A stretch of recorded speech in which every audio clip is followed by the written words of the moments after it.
पुढच्या वर्षी लवकर या असं म्हणत आता सगळेच गणेश भक्त आपल्या लाडक्या बाप्पाला निरोप देत आहेत आणि मुंबईत सुद्धा विसर्जनाचा मोठा उत्साह आपल्याला बघायला मिळतोय। मुंबईतल्या ज्या प्रमुख चौपाटी आहेत तिकडे सगळ्या त्या चौपाट्या या गणेश भक्तांनी अगदी गर्दीने फुलून गेलेल्या आहेत। मोठ्या मंडळांचे गणपती आता विसर्जनासाठी तिथे मार्गस्थ होतातच आहेत, पण सोबतच आता घरगुती गणपतींचं विसर्जन सुद्धा होतंय। हे सगळे अपडेट्स आपण घेणार आहोत आणि म्हणूनच मुंबईतल्या चौपाट्यांवरनं आपले प्रतिनिधी आपल्या सोबत जोडले गेले आहेत। गिरगाव चौपाटीहून आपल्या सोबत जोडले गेले आहेत देवेंद्र कोल्हटकर, जुहू चौपाटीवरनं विशाल पाटील आपल्या सोबत जोडले गेले आहेत आणि दादर चौपाटीवरून आहेत रिजवान शेख आपले प्रतिनिधी आणि सोबतच आपण पुण्यात सुद्धा जाणार आहोत, तिकडून अविनाश पाटील आपल्या सोबत जोडले गेले असतील। सगळ्यात आधी आपण मुंबईतली स्थिती जाणून घेणार आहोत, कारण मुंबईत मोठी गर्दी झालेली आहे आणि विशेषतः गिरगाव चौपाटीवर मुंबईतले मोठे गणपती येतात। देवेंद्र, काय सध्या गिरगाव चौपाटीवर कशा पद्धतीचं वातावरण आहे?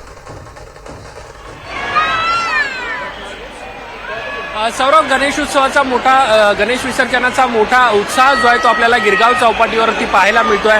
दुपारपासूनच अनेक दक्षिण मुंबईतील, मध्य मुंबईतील जी मोठी गणेश मंडळ आहेत त्यांच्या बाप्पाच्या मूर्ती ज्या आहेत त्या विसर्जनासाठी येऊ लागलेल्या आहेत। मोठी गर्दी जी आहे ती गिरगाव चौपाटीवर गणेश भक्तांची उसळलेली आपल्याला पाहायला मिळते। आपण दृश्यामध्ये बघू शकता की अनेक मोठमोठ्या मंडळाच्या गणेश मूर्ती ज्या आहेत त्या आता विसर्जनासाठी गिरगाव चौपाटीकडे मार्गस्थ झालेल्या आहेत। वाजत गाजत गुलाल उधळत बाप्पाला निरोप दिला जातोय। मोठा उत्साहाचं आणि आनंदाचं वातावरण जे आहे ते आपल्याला सबंध गिरगाव चौपाटीवरती पाहायला मिळत आहे। दुपारपासून मोठी गणेश भक्तांची रीगत जी आहे ती या सगळ्या चौपाटीच्या परिसरात लागलेली आपल्याला पाहायला मिळते। मोठ्या संख्येने आलेले गणेश भक्त पाहता मुंबई महानगरपालिका असेल, पोलीस प्रशासन असेल, त्यांच्याकडून देखील मोठा चोख असा बंदोबस्त ठेवलेला आहे। शिवाय मुंबई असेल, मुंबईच्या बाहेरील जे गणेश भक्त आहेत किंवा लोक आहेत ते देखील ही सगळी दृश्य डोळ्यामध्ये टिपण्यासाठी या ठिकाणी त्यामुळे गणेश भक्तांसोबत इतरांची मोठी गर्दी झालेली आपल्याला या सगळ्या परिसरामध्ये पाहायला मिळते। मात्र मोठं उत्साहाचं आणि आनंदाचं वातावरण जे आहे ते आपल्याला या सगळ्या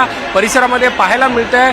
सुरळीत जे आहे ते गणेशोत्सव विसर्जन जे आहे बाप्पाचं ते या सगळ्या गिरगाव चौपाटीच्या परिसरामध्ये सुरू आहे आणि हळूहळू जे आहे ते आता इथली गर्दी जी आहे ती वाढत जाणार आहे, कारण अनेक मोठमोठी जी मंडळ आहेत त्याच्या बाप्पाच्या मूर्ती ज्या आहेत त्या मंडपातून बाहेर पडलेल्या आहेत। जी मोठी मंडळ असतात त्यांची 10 ते 12 तास मिरवणूक चालते विसर्जनाची। त्यानंतर या सगळ्या चौपाटीवरती विसर्जनासाठी गणेश मूर्ती ज्या येत असतात। एकूणच आपण जर दृश्यामध्ये पाहिलं तर गणेश मूर्ती आपल्याला पाहायला मिळते, गणेश भक्तांचा उत्साह पाहायला मिळतोय।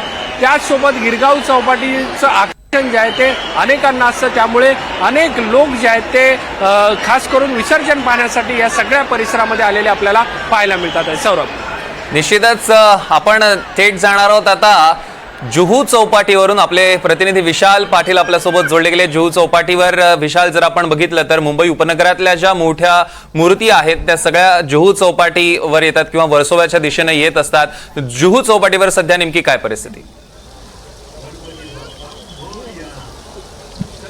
नक्कीच सौरभ, खरं तर मनोभावे सेवा केल्यानंतर लाडक्या बाप्पाला आज आपण निरोप देतोय। जड अंतकरणानं हा निरोप जरी देत असलो तरी उत्साह जो आहे हा गणेश भक्तांचा शिगेला पोहोचलेला आहे। आत्ता जुहू चौपाटीवरती जर चित्र पाहायला गेलं तर प्रामुख्यानं खास करून या जुहू चौपाटीवरती यावर्षी सर्वाधिक सार्वजनिक गणेशोत्सव मंडळांचे गणेश मूर्ती या येताना पाहायला मिळत आहेत, कारण का मुंबई उच्च न्यायालयानं जो निर्णय दिला होता की 6 फुटाच्या आतील मूर्ती ज्या आहेत या कृत्रिम तलावात विसर्जित कराव्या लागणार आहेत। त्यामुळे मुंबई महानगरपालिकेनं ठिकठिकाणं कृत्रिम तलावंसुद्धा तयार केलेली आहेत। ती त्याच अनुषंगानं जी दरवर्षी जुहू चौपाटीवरती जी गर्दी असते तशी गर्दी यावर्षी पाहायला मिळत नाही आहे। मात्र सार्वजनिक गणेशोत्सव मंडळांची अनेक गणेश मूर्ती या ठिकाणी आलेल्या आहेत। जवळपास आत्तापर्यंत जी माहिती मिळते याच्यामध्ये 150पेक्षा अधिक गणेश मूर्तींचं विसर्जन हे जुहू चौपाटीवरती झालेलं आहे आणि अनेक घरगुती गणपतीसुद्धा विसर्जनासाठी ज्यावेळेला जुहू चौपाटीवरती येत आहेत त्यांच्यासाठी कृत्रिम तलावाची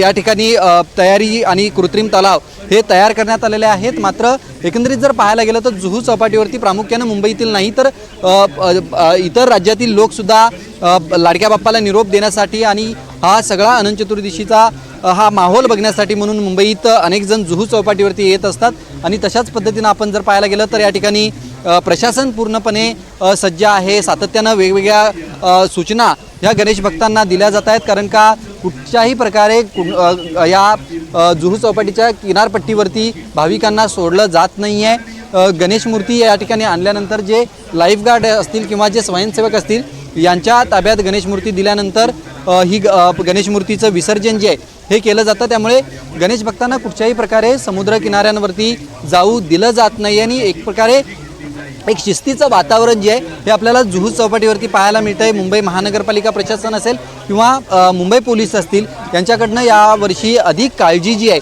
ही घेतलेली आहे आणि मात्र ही काळजी जरी घेतली असली तरी गणेश भक्तांचा उत्साह मात्र चांगलाच शिगेला जो आहे हा पोचलेला आहे आणि तोच उत्साह आपल्याला जुहू चौपाटीवरती पाहायला मिळतोय। दरवर्षीसारखी गर्दी जरी जुहू चौपाटीवरती कमी आपल्याला वाटत असली मात्र या गर्दी जरी कमी असली तरी उत्साह मात्र मोठा आपल्याला या ठिकाणी पाहायला मिळतो आणि मोठ्या संख्येनं गणेश भक्त जुहू चौपाटीवरती येताना पाहायला मिळत आहेत। ती त्याच अनुषंगानं या ठिकाणी वेगवेगळ्या सामाजिक संस्थांचे सुद्धा स्वयंसेवक आलेले आपल्याला पाहायला मिळत आहेत आणि त्यामुळे आतापर्यंत जवळपास 150पेक्षा अधिक सार्वजनिक गणेशोत्सव मंडळांच्या गणेश मूर्ती या जुहू चौपाटीवरती विसर्जित झालेल्या आहेत। संध्याकाळच्या टप्प्यात मुंबई उपनगरातील ज्या मोठ्या मूर्ती असतात ज्यांची उंची अधिक असते या मूर्ती संध्याकाळच्या सत्रात येतील। साधारणतः 7-8च्या दरम्यान मोठ्या गणेश मूर्ती ज्या आहेत या जुहू चौपाटीवरती पाहायला मिळतील। मात्र गणेश भक्तांमध्ये खास करून मुंबईतील गणेश भक्तांमध्ये एक वेगळा उत्साह मुंबईच्या गल्ल्यांमध्ये हा उत्साह पाहायला मिळतो आणि तसाच पद्धतीचा उत्साह आपल्याला मुंबईच्या किनारपट्टीवरती सुद्धा अनुभवायला मिळतोय। सौरभ, निश्चितच आणि म्हणूनच आपण आता थेट जाणार आहोत दादर चौपाटीवर सुद्धा आपण जाणार आहोतच, पण त्याआधी लालबाग आणि चिंचपोकळी परिसरात सुद्धा मोठ्या प्रमाणात गर्दी जमलेली आहे आणि अनेक गणपती आता त्या परिसरात पोहोचलेले आहेत। म्हणून सगळ्यात आधी आपण जाणार आहोत चिंचपोकळीमध्ये। चिंचपोकळीहून जुई जाधव आपल्या प्रतिनिधी आपल्यासोबत जोडले गेले आहेत। जुई, गणेश भक्तांची मोठी गर्दी लालबाग परिसरात आहे, चिंचपोकळीत सध्या नेमकं कसं वातावरण? अगदीच आपण पाहतोय सौरभ, पहाटेपासूनच मुंबईमध्ये जल्लोषाचं वातावरण आपल्याला पाहायला मिळतंय कारण का गणेश विसर्जन हा एक मोठा उत्साहात साजरा केला जाणारा सण आहे आणि आपण पाहतोय की चिंचपोकळी परिसरामध्ये भक्तांची जवळपास हजारो लाखोच्या संख्येने भक्तगण इथे निरोपासाठी हा परिसर आहे।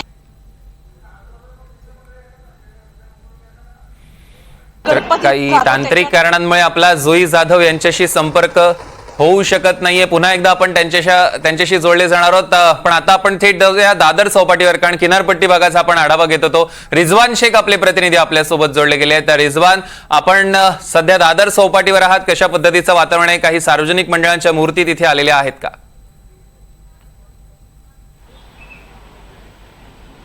नक्कीच सौरभ, आपण जर पाहिलं तर सकाळपासूनच मोठ्या प्रमाणात जे गणरायाचं विसर्जनाची सुरुवात झालेली आहे। सध्या मी दादर चौपाटीमध्ये आहे आणि आपण जर पाहिलं तर माझ्या मागे हा दादर चौपाटी आहे आणि या ठिकाणी जे 6 फुटावरचे जेवढे गणराय आहे त्याला समुद्रामध्ये बुडवण्यासाठी या ठिकाणी मोठमोठे मंडळ आहे ते देखील येतात। एक चित्र मी तुम्हाला दाखवतो कशा पद्धतीने 6 फुटावरचे जे गणराय आहे त्याला विसर्जित करण्यासाठी या दादर चौपाटीमध्ये आलेले आहे। विशेष म्हणजे आपण जर पाहिलं तर या 6 फुटावरचे जेवढे गणराय आहे त्यांना विसर्जित करण्याकरिता फक्त जीवरक्षक आहे ज्याला मुंबई महानगरपालिकेने परवानगी दिलेली आहे त्यांना समुद्रामध्ये जाण्याची परवानगी या मुंबई पोलिसांच्या माध्यमातून विशेष म्हणजे महानगरपालिका यांच्या वतीने करण्यात येत आहे। आणि संपूर्ण चित्र मी तुम्हाला दादर परिसर आपण तर पाहिलं तर हायकोर्टाने ज्या पद्धतीने मुंबई महानगरपालिकेला जे निर्देश दिलेले आहे की 6 फुटाखालची जेवढी मूर्ती आहे त्याला कृत्रिम तलावामध्ये विसर्जित करावा आणि 6 फुटावरचे जेवढे गणराय आहे त्याला जे समुद्र आहे त्या ठिकाणी विसर्जित करा। आणि त्याच पद्धतीने हा जो दादर चौपाटीचा परिसर याच्या आजूबाजू परिसरामध्ये दादर असो, उपनगर असो किंवा हार्बर असो, ट्रान्स हार्बर असो, सेंट्रल असो या ठिकाणी असलेले 200हून अधिक जे मोठमोठे मंडळ आहेत ते या ठिकाणी येतात। आणि आता सध्या तरी गर्दी कमी असली तरीसुद्धा मुंबई पोलिसांच्या माध्यमातून या संपूर्ण परिसरामध्ये मोठ्या प्रमाणात बॅरिकेडिंग देखील करण्यात आलेले आहे। आणि आपण जर पाहिलं तर या ठिकाणी मुंबई पोलिसांचे कर्मचारी या संपूर्ण बॅरिकेडिंगला घेरून उभे आहे आणि कुठल्याही दुसऱ्याही मंडळाच्या कार्यकर्त्याला या ठिकाणी आतमध्ये जायला परवानगी नाही आहे। फक्त जे जीवरक्षक आहे त्याला आतमध्ये जाण्याची परवानगी मुंबई पोलिसांच्या माध्यमातून देण्यात आलेली आहे। आपण जर पाहिलं तर मुंबई पोलिसांच्या माध्यमातून 25,000 पोलीस कर्मचारी जे आहेत ते गणरायाच्या विसर्जनासाठी जागोजागी तैनात करण्यात आलेले आहे। त्याचबरोबर 10,000 जे महानगरपालिकेचे कर्मचारी आहेत ते देखील तैनात करत आहे। त्यामुळे आणि त्याच्याबरोबर हा संपूर्ण जो चौपाटीचा परिसर आहे त्या ठिकाणी मोठ्या प्रमाणात मुंबई पोलिसांचा फौजफाटा आहे तो देखील तैनात करत। त्याचबरोबर एक मोठा जो व्हॉलेंटियरचा जो तबका आहे तो देखील या ठिकाणी लावण्यात आलेला आहे।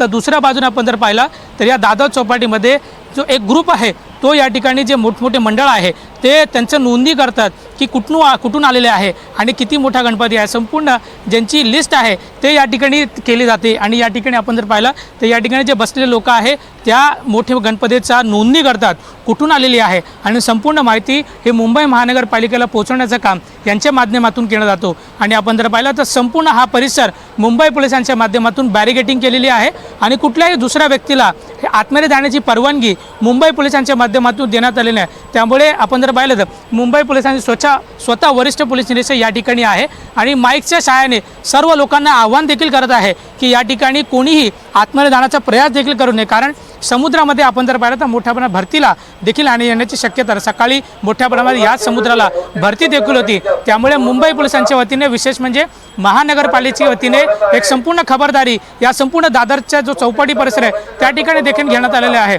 आणि विशेष म्हणजे महिला कर्मचारी असो पुरुष कर्मचारी असो या संपूर्ण चौपाटीमध्ये मोठ्या प्रमाणात मुंबई पोलिसांच्या माध्यमातून लावण्यात आलेला आहे, जेणेकरून कुठलाही अनुचित प्रकार या संपूर्ण गणरायाचा जो विसर्जन आहे त्याच्यामध्ये कुठलाही गालबोट लागू नये यासाठी देखील मुंबई पोलिस पूर्णपणे सतर्क आहे. सौरभ, निश्चितच आपण बघतोय की आता मोठ्या प्रमाणात इथे सुद्धा जय्यत तयारी झालेली आहे. काही वेळातच तिथे काही सार्वजनिक मंडळांचे बाप्पा यायला सुरुवात होणार आहे. आपण दृश्यांमध्ये तोपर्यंत बघूया ही बाप्पांची स्वारी आपण बघतोय. लालबागच्या राजाची ही दृश्य थेट NDTV मराठीच्या स्क्रीनवर आपण बघतोय.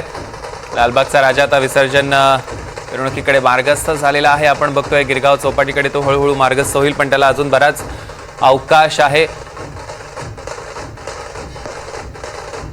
तर आपण आता थेट जाणार आहोत सोलापूरमध्ये. विसर्जन मिरवणूक सोलापूरमध्ये देखील सुरू झाली आहे.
इकडे सोलापुरात आपण उत्साह बघतोय, तर मुंबईत सुद्धा आता विसर्जन मिरवणुकीचा उत्साह आपण बघणार आहोत. चिंचपोकळी परिसरातून आपल्या प्रतिनिधी जुई जाधव आपल्यासोबत जोडल्या गेल्या. जुई,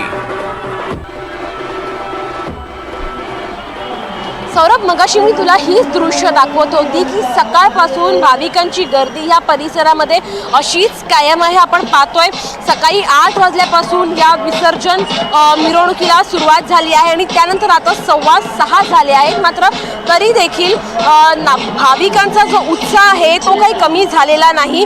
भाविक अजूनही इथे गर्दी करून आहेत. पाऊस पडला, मुसळधार पाऊस पडला, मात्र त्या मुसळधार पावसाचाही काहीही परिणाम या भाविकांवर झालेला नाही. आपण पाहतोय की हजारो लाखोच्या संख्येने इथे भाविक उपस्थित आहे केवळ दर्शन घेण्यासाठी बाप्पांचं. ज्यांना 10 दिवसांमध्ये दर्शन घेता आलं नाही बाप्पांचं, ते आज मुंबईच्या रस्त्यांवर उतरून ह्या गणेशाचं दर्शन घेत आहेत. मोठ्या मोठ्या मूर्त्या ज्या आहेत त्या इथे आपण पाहतोय जात आहेत चिंचपोकळी या परिसरामधून. आणि आत्ता 6:15 झाले तरी देखील ही गर्दी अशीच कायम आहे. अजूनही काही गणपती येणं बाकी आहे, त्यामुळे निश्चितच ही गर्दी अजून वाढेल अशी शक्यता वर्तवली जाते. मात्र हळूहळू ही गर्दी आता गिरगावच्या दिशेने देखील पुढे ढकलली जात आहे. परंतु ह्या चिंचपोकळीचा परिसर अत्यंत महत्त्वाचा आहे. श्रॉफ बिल्डिंग आहे ज्याच्यावरती पुष्पवृष्टी केली जाते. जेवढे गणपती येतात त्या सर्वांवर इथे पुष्पवृष्टी देखील केली जाते. परंतु जसे जसे गणपती येत आहेत तसे तसे ही जी गर्दी आहे भाविकांची ती वाढत चालली आणि सकाळी 8 वाजल्यापासून ही गर्दी अजूनही कायम आहे. गणपती विसर्जन म्हटलं, गणपती सण म्हणला की एक वेगळाच उत्साह मुंबईकरांमध्ये दिसून येतोय आणि तोच उत्साह आपल्याला आता देखील 6:15 वाजले आहेत. सकाळी 8 वाजल्यापासून जो सुरू झाला उत्साह तो अजूनही तसाच कायम पाहायला मिळतोय. सौरभ, निश्चितच जुई, ह्या दृश्यांवर लक्ष ठेवून असं आपण बघतोय मुंबईतली ही दृश्य आणि आता चौपाटीवरची दृश्य देखील आपण बघतोय. आता गणपती बाप्पा विसर्जनासाठी मार्गस्थ होत आहेत. दृश्यांमध्ये आपण बघू शकतोय मुंबई पोलिसांचं पथक देखील तिथे तैनात करण्यात आलेलं आहे. प्रशासन यंत्रणा अगदी सज्ज आहे. पोलीस नियंत्रण कक्ष सुद्धा सज्ज आहे आणि आता दृश्यांमध्ये आपण बघू शकतोय शिवशंकराच्या अवतारातील हा बाप्पा आता आपल्या घराकडे निघालेला आहे. बाप्पांची स्वारी निघालेली आहे आणि आता वर्षभरानंतर तो पुन्हा एकदा आपल्याला भेटणार आहे.